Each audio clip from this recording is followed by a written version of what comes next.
Welcome to the Glenn Beck program. America, tonight I ask you to watch this program with an open mind. I ask you to put your partisan differences aside and really listen, and then do your own homework. Don't take my word for it.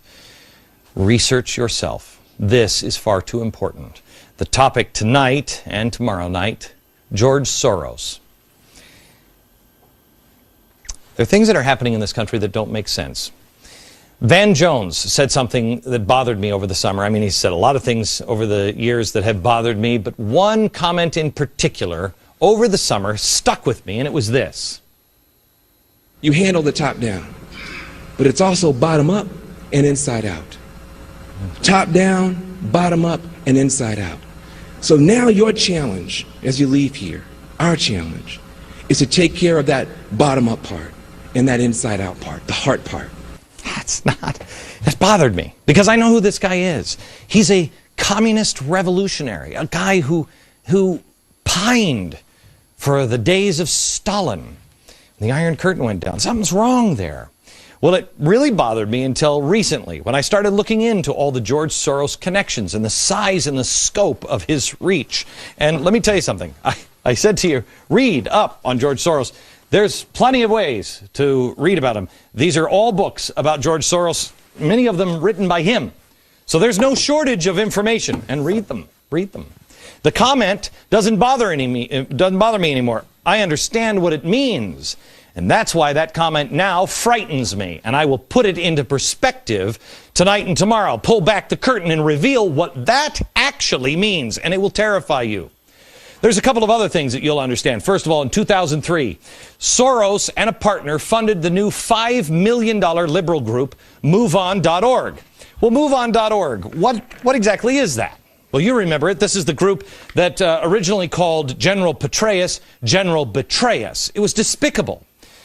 Well, who had they tapped for the executive director of MoveOn.org? This guy, Zach Exley. I've never heard of him before. Do you know who he is?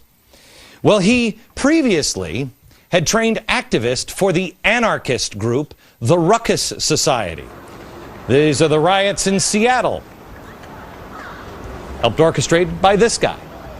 More on that in just a minute. Oh, by the way, he's also a blogger for the Huffington Post, which is interesting because the Huffington Post gets money from George Soros. Oh, and he's also a fellow with the George Soros Open Society Institute. Violent radicals. Oh, and by the way, it's just not that phrase that came. George Soros has been following him as he originally funded the Ella Baker Society, or the Center for Human Rights. And then, of course, he was on the Apollo Alliance. And then when he got fired from the White House, he went to Center for American Progress, which is also funded by George Soros. Radicals. Radicals. Oh, the Open Society Institute, in case you don't know what this is, don't worry, you will in the next couple of days. The Open Society Institute is George Soros' most important group. It is really spectacular. It is his philanthropist arm. This is where he looks for Mother Teresa to give out his precious money. And boy, did he find Mother Teresa. Well, not exactly. He found, to head this organization, the founder of the violent activist group SDS, Students for a Democratic Society. You don't know what they did in the 60s? You will. One string, $425 million every single year. The strings that are being pulled by the puppet master.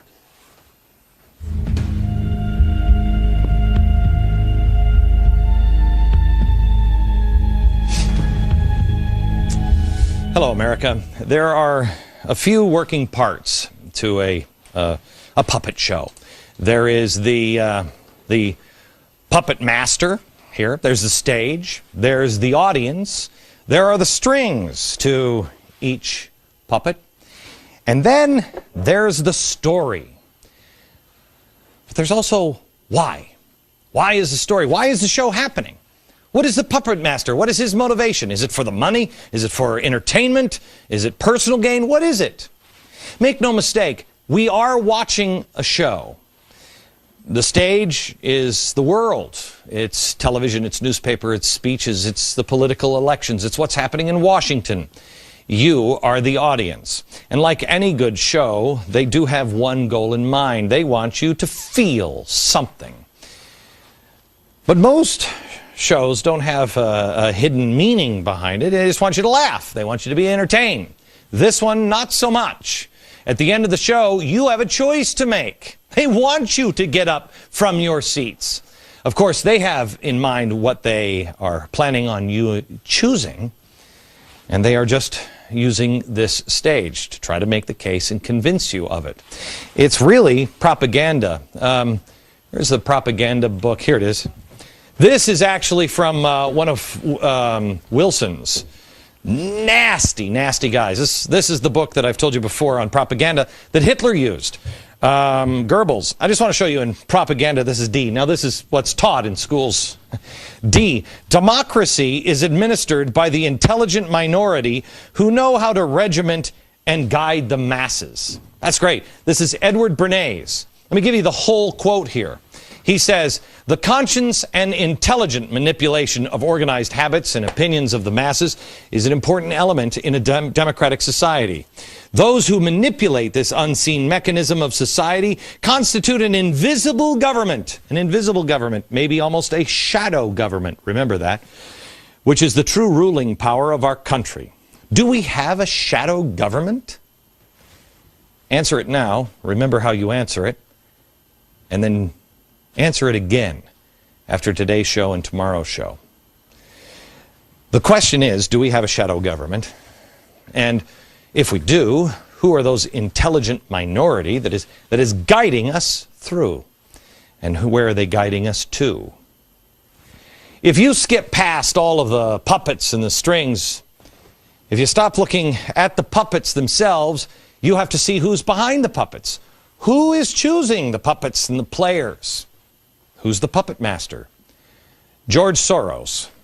Now, I am sure that this will be called a conspiracy theory, and quite honestly, a year ago, 2 years ago, I wouldn't have believed it myself.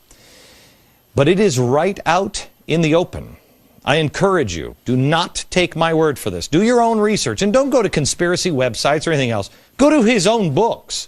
Go to the biographies written about him. Go to things that are well documented, like 60 Minutes, things that are well known for their accuracy. We have all of the materials that put this show together at glennbeck.com and in my free email newsletter. I want you to see the footnotes on this program. Do not take anything I say as gospel tonight. I want you to decide for yourself. I want you to question with boldness. Is George Soros a man who says, yes, you will be perfect and you will be perfect? Is he really a puppet master? And if he is, how does he control? How does he control?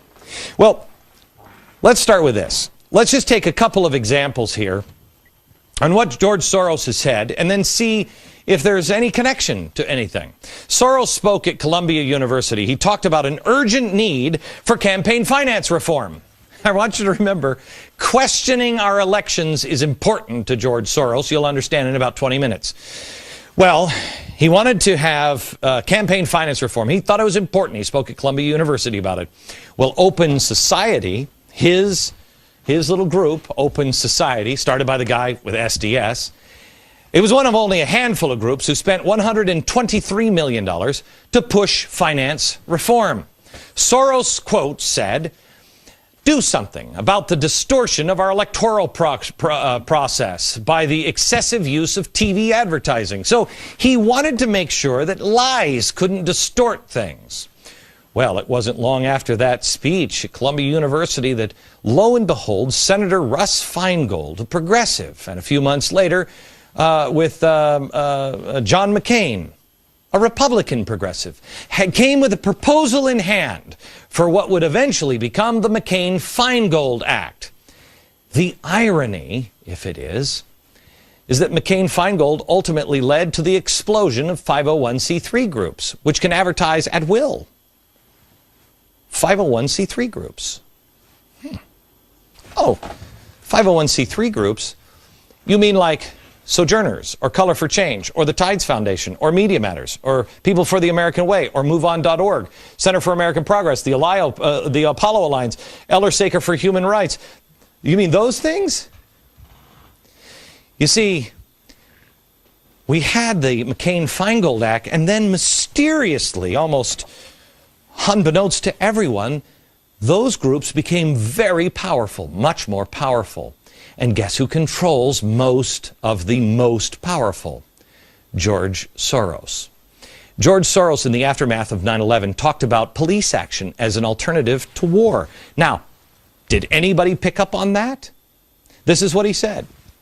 War is a false and misleading metaphor in the context of combating terrorism. Crimes require police work, not military action. George Soros.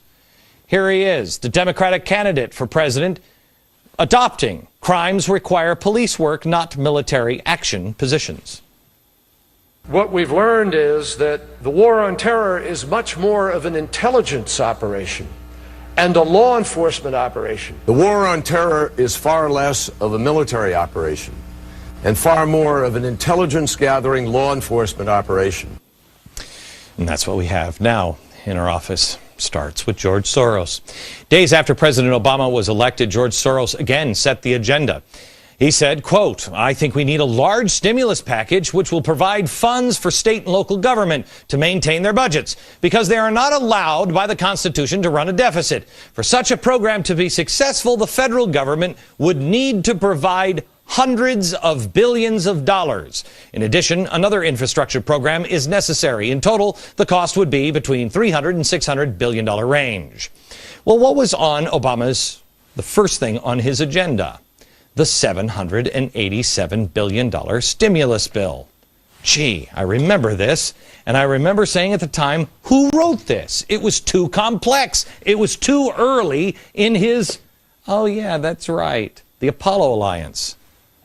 Where does the Apollo Alliance come from? The Tides Foundation. And where does the Tides Foundation get a lot of their funding? George Soros. Soros also heavily promotes green jobs and cap and trade. Also, days after Obama was elected, he called for a new energy bill. "I think this is a great opportunity to financially deal with global warming and energy independence. The U.S. needs a cap and trade system with the auctioning of license for emissions rights. I would use the revenues from these auctions to launch a new environmentally friendly energy policy that would be yet another federal program that could help us overcome the current stagnation." Well, Congress introduced, but you stood up. You said, "I don't think so." The audience started to revolt. Cap and trade failed. Now, through Freedom of Information Act, we find out that the Department of Energy and the EPA actually coordinated their response to damning reports on green jobs from Spain with the help of George Soros and his Center for American Progress, which gets their funding from here, George Soros. Here it is, December 9th, 2004. Also, there was this piece of information. This guy, where is Eli? Eli Pariser. There he is.